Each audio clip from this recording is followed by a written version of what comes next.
Hello trappers, Ed Schneider, Kansas Trapline Products, coming to you from my editing room, and today's video is just showing you one of my marten catches up in the big North Woods of Maine.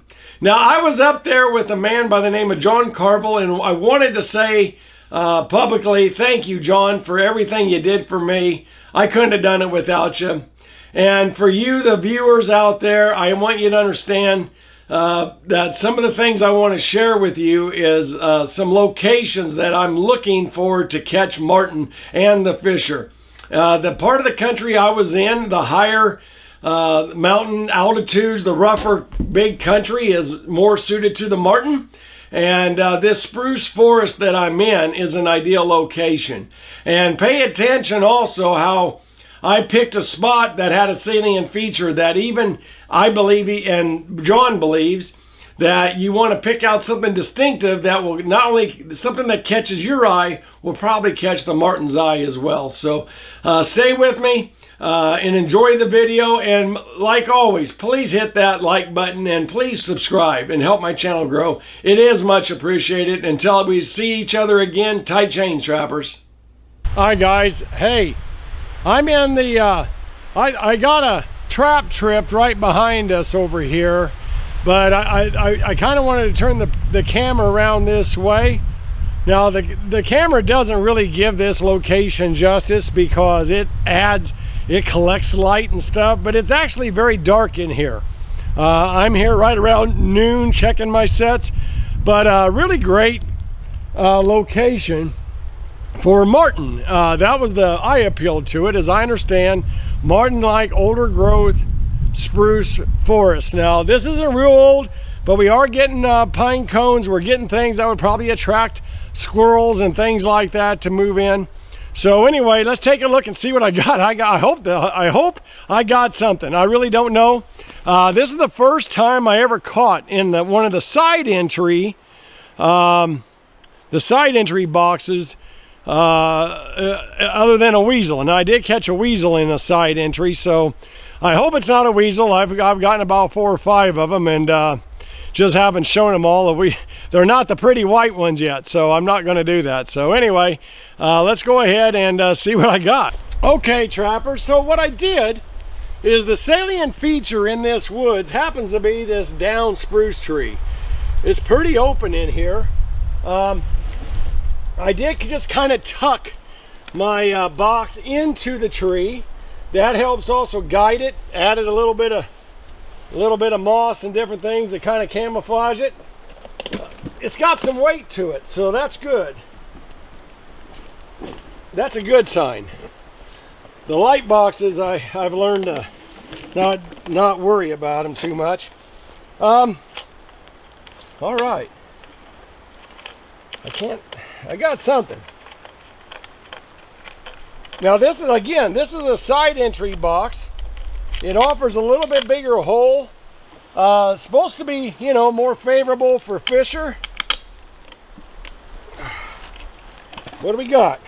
By golly, got a marten. Remember, I just said that's what this type of country is supposed to be good for, is these older growth spruce areas. Now behind the camera, we can't hear the water right now, but behind the camera there's got to be 200 yards away there's a good brook, and I got an easy access road here. When I saw these bigger trees, I knew I was in a good spot.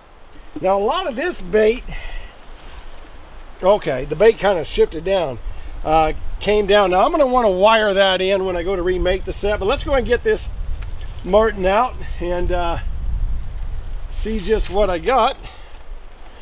This is a beautiful one. It's a little darker. Well, I brought my setters for a reason.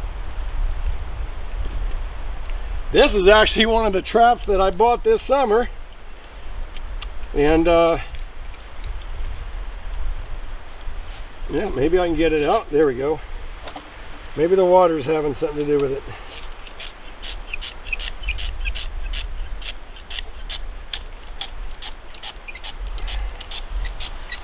This is awesome. So now I'm up to, I'm excited I caught one in there. This is the first time I caught any marten or fisher in a side entry box. They've always been in the, and I don't have that many for a test, so I really can't be saying too much about the side entry. The marten obviously had no problem finding this location.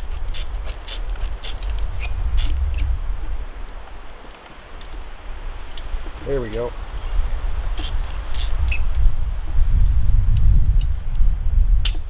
There we are. Nice. Nice. Backside's a little wet. Must be a little rain leak in it or something. I'm surprised. As wet as considering this is in a box. But anyway, we got our marten. That's fabulous. Let me go ahead and get some wire and let's remake this set. But oh my goodness, look at this guy. And I learned I don't know how to do a male-female. It's a male. It is a male here. So there's my marten. Got just a very interesting face to him. And just a beautiful animal. And let me go ahead and get some wire and we'll remake the set. Okay guys, I got my wire, and I'm going to set that on the ground and let me try to work. There's some air holes in the back, and I think that's a great idea. At least I think it has air holes. Yeah, it does. They're just kind of plugged up with, and it's kind of hard to see. There we go, there's one. And then let me find another hole to wire it in the other side. There we go. I got it. So let me go ahead and wire this bait into the back here, because them darn weasels, if they get in, and I guess it could even happen with marten and fisher, when they get in, they're notorious for pulling it out. The trap connects with the meat or the bone, and the next thing you know it, you missed your target because the conibear is still wide open. There we go. Just got a nice twist. Right. Now I'm going to go ahead.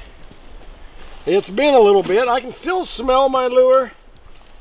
I'm going to use some of my long distance call here again, and here's my Maine Fisher lure.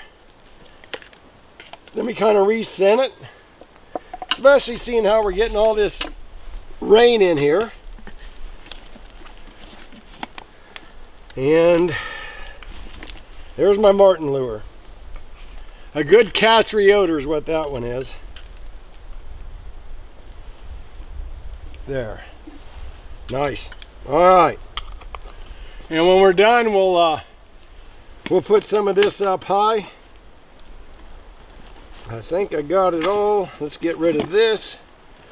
Let's set our marten over here, and we'll move our deal. All right. I'm going to get a little closer to my spot, and that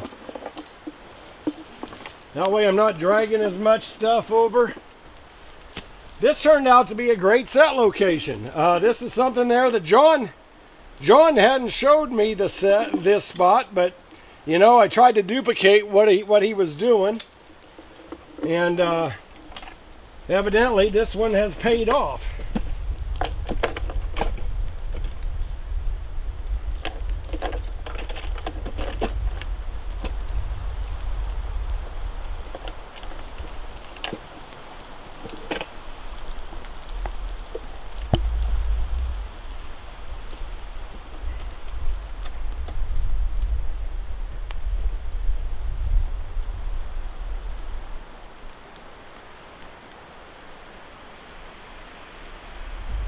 There we go.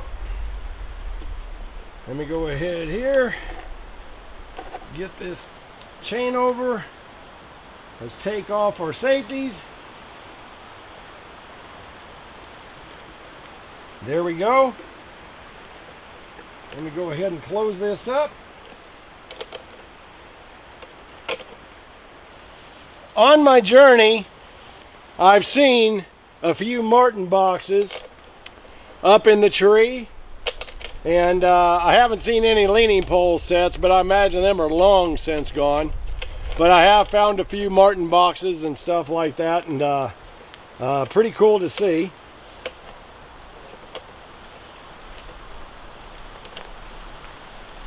I'm certain the guys up here would love to go back to them again. All right, being gentle. Whoop. I wasn't gentle there. I caught a limb.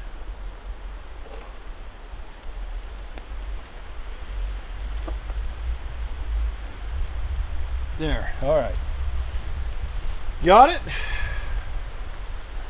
Kind of cock it to the side here a little bit. I think I might have it. I'm going to pull it out just enough to where this tree doesn't interfere with the set. Act as some natural guiding.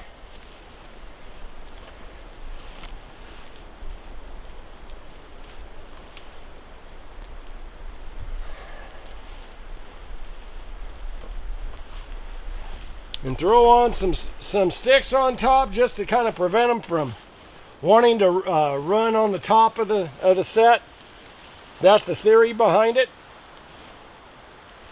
And if you feels better, something like that, just add a little bit of moss or leaves or what have you, and kind of tuck that thing in there a little bit, naturalize it a little bit. But other than that, I think my set is done. So let me go ahead and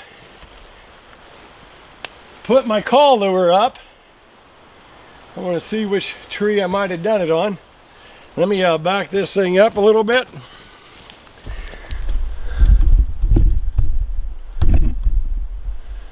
There, I see where I had put some, and I put it up plenty high. There's a stick right here. Make sure you guys see that. Let's go ahead and smear that Vaseline around. And on one of these limbs, I'm going to use some of my long distance call in the liquid form. It's kind of an oil type of a thing. So now I have my Vaseline based call lure, and I have my liquid, trying to get more of an immediate reaction. So I don't know how many marten can I catch at one location. I'm not going to be here long enough probably to find multiple throughout the season. I'm up to my third marten and one fisher, and unfortunately I have to leave here in about within the week. So I'm going to get a couple more checks, and I'm going to call it good. And I'm checking them about every third day, because that's what I'm up here for. And I have some foothold sets and things like that today a lot of it are swamped and underwater. Even when I'm on a little knoll, it's underwater. So anyway, that's what you get into when you go into Maine. Definitely pays to put out your flat sets and things like that if you can, to prevent holes and stuff like that from filling up with water. I got a few of them out too, so hopefully I'll catch something. If I have time, I'll be happy to film some of my set locations, things like that for you guys, show you what I'm looking at and why am I setting in the location. So all right, trappers, let's keep going. I got a few more traps to check today.